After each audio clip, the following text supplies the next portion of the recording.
안녕하십니까. 저는 지샘병원 치과센터에서 근무하고 있는 강철순 과장이라고 합니다. 반갑습니다.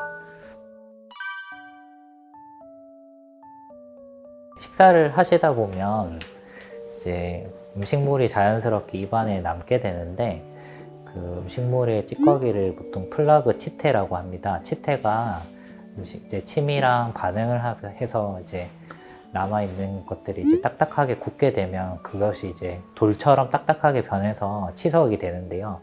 이제 치석이 생긴 경우에는 아무리 양치질을 잘 하셔도 제거가 안 되게 돼 있으세요. 그래서 관리를 하시더라도 이제 계속 치석이 남아있게 되니까 그것들이 이제 원인이 돼서 잇몸에 염증이 생기고, 염증이 이제 계속 심해지시다 보면 피가 나거나 잇몸이 붓거나, 경우에 따라서는 이제 잇몸뼈가 치조골이 흡수되면서 이제 염증이 생기는 경우가 이제 치주염이 되겠습니다.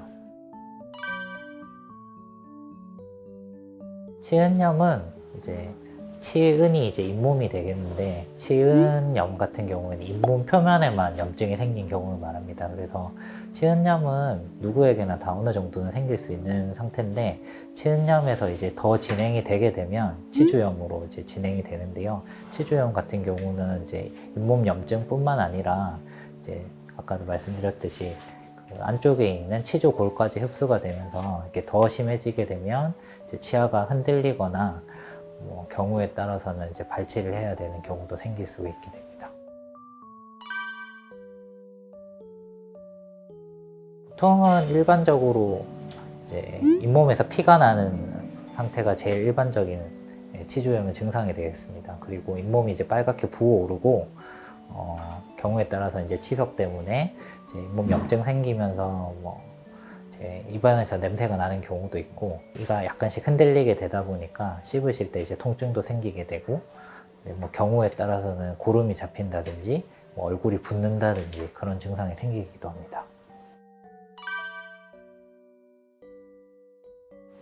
치주 질환의 원인은 아까도 말씀드렸듯이 이제 치태가 쌓이고 그것들이 더 관리가 안 되면서 치석으로 이제 진행이 되면서 이제 입안에서 생긴 치석들 같은 경우에는 이제 스케일링으로 충분히 이제 제거가 되는데, 그것들이 계속 쌓이다 보면 잇몸 안쪽으로 치석들이 파고들게 됩니다. 그러면서 치조골 주위로도 이제 치석들이 생기면서 그 염증이 점점 이제 퍼져나가게 되거든요. 그러면 한번 이렇게 염증이 생기게 되면 치조골이 흡수가 되게 되면 다시 원래대로 돌아가지가 않기 때문에 그것들이 더 문제가 되는 경우가 많습니다.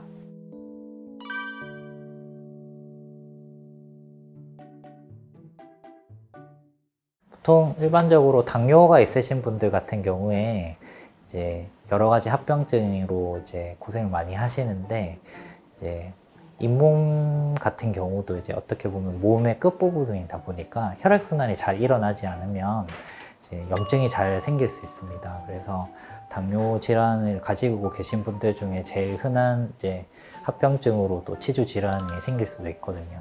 그래서 만성 질환을 가지고 계신 당뇨 환자분, 특히 그런 분들 같은 경우에는 주기적으로 잇몸 관리가 꼭 필요한 상황입니다. 네, 치아를 꼭 이렇게 삭제하는 느낌이 드시거든요. 시린 증상이 제일 이제 심한 부작용이 계신데, 진동이 일어나면서 이 사이로 이제 물이 같이 나오게 되거든요.